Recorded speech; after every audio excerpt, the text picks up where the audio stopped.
আসসালামু আলাইকুম, welcome back to my channel Sinthia's সি কর্নার। আজকে আপনাদের সাথে শেয়ার করব পারফেক্ট নারকেলে হাঁসের মাংস ভুনা। তো সম্পূর্ণ ভিডিওটা দেখবেন এই পারফেক্ট রেসিপির জন্য।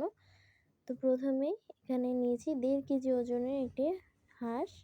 আর হাঁসের গায়ে কিন্তু ছোট ছোট লোম রয়ে গেছে, দেখতেই পাচ্ছেন। এর জন্য এটা পুড়িয়ে নিচ্ছি, এতে করে যে এক্সট্রা লোমগুলো রয়েছে এটা কিন্তু আর থাকবে না। এতে করে কিন্তু সহজেই কিন্তু হাঁসটা কোনো ঝামেলা ছাড়া রান্না করে নিতে পারবেন। তো এটা বেশি পোড়াতে যাবে না, তাতে করে কিন্তু খেতে ভালো লাগবে না। এরপরে একটা কড়াইয়ের মধ্যে দিচ্ছি তেল, 1/2 কাপ পরিমাণ দিচ্ছি এলাচ, দারুচিনি আর তেজপাতা 3টি করে দিয়েছি।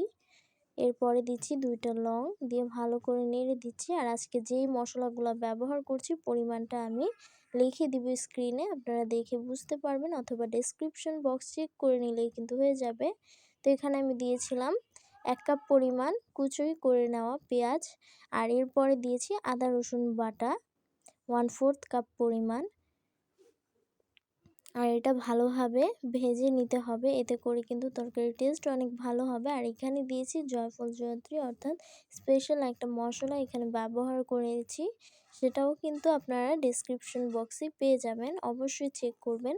তো যে কথা, এখানে কিন্তু সবগুলো মশলা দেওয়ার পরেই কিন্তু ভেজে নিচ্ছি। পরে এখানে এটা দিয়েছি পেঁয়াজ ব্লেন্ড করে নেওয়া, এখানে 2 টেবিল চামচের মতন পেঁয়াজ ব্লেন্ড করাটা ব্যবহার করেছি। এরপরে দিয়ে দিচ্ছি লবণ 1 টেবিল চামচের মতন দিয়েছি, পরবর্তীতে লাগলে আমি আরও ব্যবহার করব, তো আপনারা টেস্ট অনুযায়ী লবণটা দিয়ে নেবেন। তো এরপর এটা ভালো করে ভেজে নিয়েছি, তো পানি দিয়েছি সামান্য পরিমাণে, আর দিচ্ছি 1 টেবিল চামচ হলুদ, 1 টেবিল চামচ জিরা গুঁড়ো, আর দিয়েছি 1 টেবিল চামচ ধনিয়া গুঁড়ো, আর 1 টেবিল চামচ মরিচের গুঁড়ো। তো আপনারা কিন্তু এখানে চাইলে মরিচের গুঁড়োটা কমিয়ে অথবা বাড়িয়ে দিতে পারেন। এরপর এটা ভালো করে ভেজে নিচ্ছি, এতে করে মশলার কাঁচা গন্ধ থাকবে না। আর এখানে দিয়ে দিচ্ছি যে আসলে ইনগ্রিডিয়েন্ট, সেটা নারকেল ব্লেন্ড করে নিয়েছি, তবে এটা কিন্তু একেবারে মিহি হয়নি। তো আপনারা চাইলে নারকেলটা এখানে স্কিপ করতে পারেন, নারকেলটা ছাড়াও কিন্তু হাঁসের মাংস ভুনা করতে পারেন।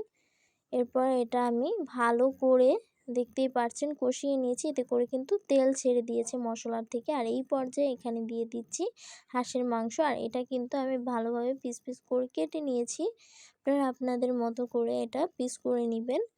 এরপর এটা দিয়ে ভালো করে মিক্স করে নিচ্ছি মশলার সাথে। আর ফ্রেন্ডস, আপনারা যারা আমাদের চ্যানেলে নতুন রয়েছেন তারা প্লিজ আমাদের চ্যানেলটি সাবস্ক্রাইব করে ফেলুন এমন সব নিত্য নতুন ভিডিও পাওয়ার জন্যে। আর এটা কিন্তু ঢেকে দিয়েছিলাম, আর দেখতেই পাচ্ছেন এটা খুব ভালোভাবে মশলার সাথে কিন্তু মিক্স হয়ে গেছে। এ পর্যায়ে এটা ভালোভাবে নেড়ে দিচ্ছি। আর হ্যাঁ, কিছুক্ষণ পর পর কিন্তু এটা এভাবে ঢেকে মাংসটা ভালোভাবে সিদ্ধ করে নিতে হবে। আর এটা কিছুক্ষণ পর পর নেড়ে দিতে হবে, না হলে কিন্তু কড়াইয়ের মধ্যে লেগে যেতে পারে। আর এটা একবার পোড়া লেগে গেলে কিন্তু আর খেতে ভালো লাগবে না, পোড়া গন্ধ আসবে। তো এটা কিন্তু রান্না হতে বেশ 1 থেকে 1.5 ঘন্টার মতন সময় লেগেছিল। এটা ভালো করে কষিয়ে নিতে হবে, তাহলেই কিন্তু এটার টেস্টটা অনেক বেশি ভালো আসবে। আর আপনারা চাইলে কিন্তু ঝোল দিয়েও এটা রান্না করতে পারেন, তাহলেও কিন্তু এটা ভীষণ মজা লাগবে। আর এখানে আমি দিয়েছি আলু, আর দিয়েছি রসুন। আপনারা এখানে রসুনটা ব্যবহার করার চেষ্টা করবেন, এতে করে কিন্তু খুব ভালো একটা রসুনের ফ্লেভার পাওয়া যাবে।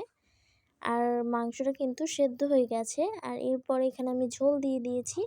আর অবশেষে এখানে দিয়ে দিচ্ছি কাঁচা মরিচ, দিয়েছি গরম মশলা, আর দিয়েছি জিরা গুঁড়ো কিছুটা, দিয়ে এটা কিছুক্ষণ ঢেকে রেখেছি। আর রান্নাটা কিন্তু হয়ে গেছে, রান্নার শেষেই কিন্তু মশলাটা দিয়ে নিয়েছি। আর কাঁচামরিচটা শেষের দিকে ব্যবহার করেছি, এতে করে কাঁচামরিচের খুব সুন্দর একটা ফ্লেভার পাওয়া যাবে। তো আপনারা অবশ্যই ট্রাই করবেন, আর কেমন লেগেছে কমেন্ট করে জানাবেন। যারা ফেসবুক থেকে ভিডিওটা দেখেছেন তারা অবশ্যই ফেসবুক পেজটি ফলো দিয়ে রাখবেন। আজকের ভিডিও এই পর্যন্তই, আল্লাহ হাফেজ।